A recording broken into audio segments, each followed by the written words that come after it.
इस कहानी के शुरुआत में हमें एक कपल को दिखाया जाता है जिसमें हस्बैंड का नाम पीटर होता है, लेकिन तभी हम देखते हैं कि अचानक से पीटर उस फ्लोर से कूदकर अपनी जान दे देता है। यहाँ पर किसी को भी समझ में नहीं आता है कि पीटर ने आखिर ऐसा क्यों किया। यहीं से सीन शिफ्ट होता है और हमें एक बूढ़ी औरत भी दिखाई जाती है जो उस समय अपने केयर टेकर के साथ थी। उसकी केयर टेकर उसे बुलाने की कोशिश करती है, लेकिन वो ज्यादातर चुप ही रहा करती थी। जिसके बाद केयर टेकर जब घर की सफाई कर रही थी कि तभी उसे किसी की आवाज सुनाई देती है। वो उन आवाजों को सुनते हुए आगे बढ़ने लगती है कि तभी एक एंटिटी आकर उसे अपने साथ लेकर जाती है। फिर हम दोबारा से एक दूसरे कपल को देखते हैं जिसमें लड़की का नाम कैरन होता है और वो अपने हस्बैंड के साथ होती है। थोड़ी देर आपस में बातचीत करने के बाद दोनों अपने अपने ऑफिस के लिए निकल जाते हैं। कैरन प्रोफेशन में एक केयर टेकर थी और वो किसी काम के सिलसिले में अपने बॉस से मिलती है। कैरन का बॉस उसे एक प्रोजेक्ट हैंडल करने के लिए देता है जो कि एक लेडी का होता है, और ये लेडी कोई और नहीं बल्कि वही बूढ़ी औरत थी जिसकी केयर टेकर के साथ इंसिडेंट हुआ था। और अब कैरन को वहीं पर केयर टेकर बनकर जाना था और कैरन इस प्रोजेक्ट पर साइन कर देती है। जिसके बाद कैरन उस बड़ी औरत के घर में चली गई थी। घर के अंदर जाकर कैरन उस बूढ़ी औरत से बात करने की काफी कोशिश करती है पर वो कोई भी जवाब नहीं दे रही थी। उस बूढ़ी औरत को देखकर ऐसा लग रहा था कि वो मेंटली डिसेबल थी। कुछ टाइम गुजर जाने के बाद कैरन को भी वहाँ पर उसी तरह से आवाजें सुनाई देने लगती हैं। घर को एक्सप्लोर करने के बाद कैरन को एक रूम नजर आती है। वो देखती है कि उस डोर को टेप की मदद से लॉक कर दिया गया था ताकि कोई भी अंदर ना जा सके, लेकिन कैरन उन टेप्स को खोल देती है। टेप्स को खोलकर जब वो डोर को ओपन करती है तब उसे वहाँ पर एक डायरी मिलती है जिसे वो उठा लेती है, लेकिन तभी वहाँ पर एक काली बिल्ली होती जिसे देखकर कैरन डर जाती है और वहीं पर एक छोटा बच्चा दिखाया जाता है। उस बच्चे को देखने के बाद कैरन उसके बारे में पूछने के लिए उस बूढ़ी औरत के पास जाती है, लेकिन वो बूढ़ी औरत किसी से बात कर रही थी, लेकिन वहाँ पर कोई भी नजर नहीं आ रहा था। कैरन को वहाँ पर कुछ भी समझ नहीं आ रहा था कि तभी वहाँ पर एक बहुत भयानक एंटिटी उसके सामने आ जाती है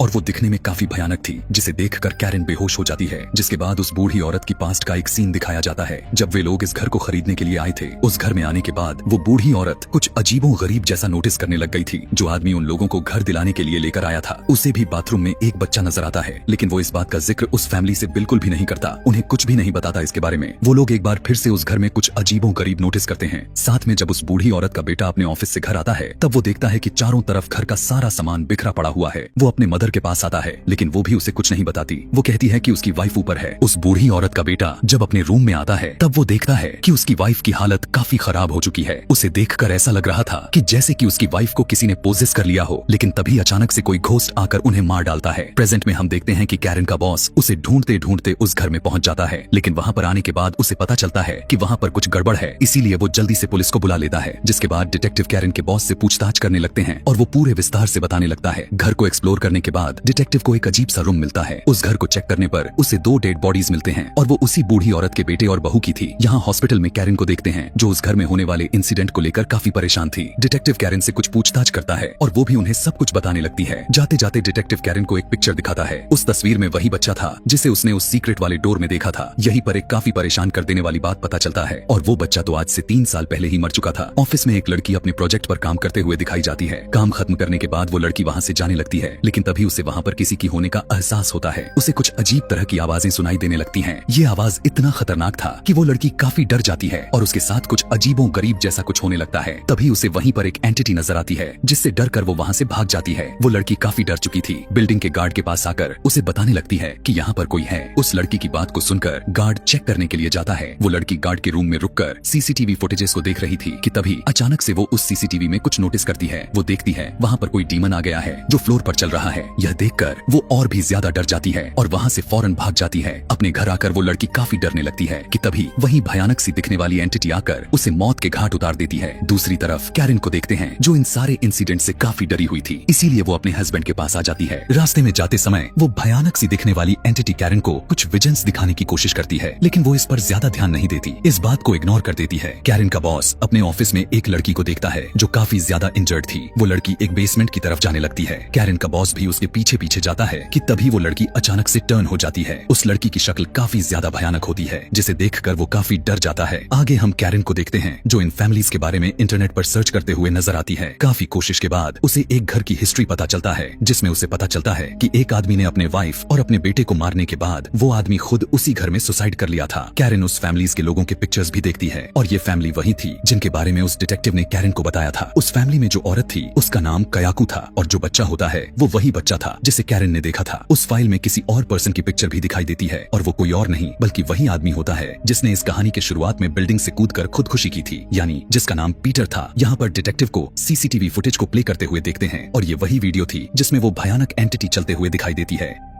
अगले दिन कैरन पीटर के बारे में इंफॉर्मेशन लेने के लिए उसके वाइफ के पास जाती है। पीटर की वाइफ कैरन को बहुत सारे पिक्चर्स दिखाने लगती है। उन पिक्चर्स को देखकर वैसे तो कुछ अजीब नहीं लग रहा था, लेकिन ज्यादा गौर करने के बाद कैरन को एक चीज पता चलता है। वो नोटिस करती है कि हर एक उस पिक्चर्स में एक लेडी उसे फॉलो कर रही है, और वो लेडी कोई और नहीं बल्कि उस फैमिली की लड़की कयाकू थी, जिसके बारे में कैरन ने नेट पर सर्च किया था। यह सब कुछ देखने के बाद कैरन डिटेक्टिव के पास जाती है। तब डिटेक्टिव कैरन को बताता है कि आज से लगभग 3 साल पहले वो और उसके साथी मिलकर इस केस पर काम वर्क कर रहे थे, लेकिन बुरी खबर यह होती है कि इस इन्वेस्टिगेशन के दौरान उसके 2 साथी मारे गए थे। डिटेक्टिव उसे बताता है कि डर की वजह से ही मैंने इस केस को बंद कर दिया था, और वो उसे यह भी बताता है कि अगर किसी जगह पर ब्रूटल की तरह किसी की मौत हो जाती है तो वहाँ पर एक कर्ज पैदा हो जाती है, और इस कर्ज से जान छुड़वाने का सिर्फ एक ही तरीका है, वो ये है कि उस कर्ज से हमें जुड़े हर चीज को खत्म कर दिया जाए। उसी रात में डिटेक्टिव पेट्रोल लेकर उसी घर में जाता है ताकि वो उस घर को आग लगा सके, लेकिन उसे कोई पानी में डूबा डूबा कर मार डालता है। कैरन जब अपने घर वापस आती है तब वो अपने हस्बैंड का मैसेज को रिसीव करती है। वो बताता है कि वो कैरन को ढूंढने के लिए उस घर में जा रहा है। इस मैसेज को सुनकर कैरन फौरन अपने हस्बैंड की जान बचाने के लिए भागती है। कैरन जब वहाँ पर जाती है तब उसकी मुलाकात पीटर की सॉल से होती है। पीटर की सॉल उसे बहुत सारे पिक्चर्स दिखाता है और वही डायरी भी मिलती है जिसे कैरन को मिला था। उस डायरी पर पीटर का नाम लिखा गया था। उस डायरी के सभी पन्नों पर एक ही नाम को बार बार लिखा गया था, और वहीं पर इसके सारे राज खुलकर सामने आ जाते हैं। वो लेडी कयाकू जो कि पीटर को काफी लाइक करती थी, और यही वजह होती है कि वो पीटर को फॉलो करती थी और उसकी हर एक पिक्चर में कैद हो चुकी थी। लेकिन पीटर को यह पता नहीं था कि वो उसे इतना ज्यादा प्यार करती थी। लेकिन एक दिन वो डायरी कयाकू के हस्बैंड के हाथ लग जाती है और वो उसे पढ़ लेता है, और जब उसे यह पता चलता है कि उसकी बीवी उसके अलावा किसी और से भी प्यार करती है, तब वो गुस्से में आ जाता है और वो काफी बुरी तरीके से अपने बच्चे के सामने ही उसकी गर्दन को मोड़कर मार देता है। और वो इतना जालिम हो जाता है कि वो अपने बच्चे को भी पानी में डुबो कर मार डालता है, और साथ में उस काली बिल्ली को भी, जिससे कैरन डर गई थी, उसे भी मार देता है। उस डायरी में कयाकू ने पीटर की पिक्चर्स भी रखी थी और अपने सारे के सारे फीलिंग्स को लेकर पीटर के लिए उसी डायरी में लिखा करती थी। इतने दर्दनाक तरीके से मारने की वजह से ही कर्ज पैदा हो चुका था, जिसने सबसे पहले पीटर की जान ली, और जो बूढ़ी औरत की फैमिली जो यहाँ रहने के लिए आई थी उन्हें भी मार डाला। और यही नहीं बल्कि डिटेक्टिव के साथियों को भी, और ठीक 3 साल के बाद उसने डिटेक्टिव को भी मार डाला। और अब बारी होती है कैरन और उसके हस्बैंड की, जो ये कर्ज उन्हें भी मार डालेगी, और जितने भी डेथ हुई हैं वो सारी की सारी इसी घर की वजह से हुई हैं। यह सब कुछ जानने के बाद कैरन अब अपने हस्बैंड को बचाने की कोशिश करती है, लेकिन कयाकू धीरे धीरे अब उसके हस्बैंड के पास आ रही थी, जिसके बाद कैरन घर के सभी जगहों पर पेट्रोल छिड़क देती है और एक लाइटर की मदद से आग लगा देती है, जिसके बाद कैरन के हस्बैंड को दिखाया जाता है। यहाँ पर कैरन को पता चलता है कि कैरन की हस्बैंड की मौत हो चुकी है। कैरन जब उस घर में आग लगाई थी तो काफी ज्यादा आग हो जाने की वजह से उसका हस्बैंड आग में जलकर मर चुका था, और कैरन ने किसी तरह काफी मुश्किल से अपनी जान बचाकर वहाँ से भाग गई थी। कैरन जब अपने हस्बैंड की डेड बॉडी को देखने के लिए जाती है तब वो एक बार फिर से वहाँ पर कयाकू को देखती है। इस कर्ज से जितने भी लोग जुड़े थे वे सभी के सभी मारे गए, लेकिन कैरन की मौत कैसे होगी, इसके बारे में जानने के लिए कमेंट में नेक्स्ट लिखना ना भूलें। Thanks for watching.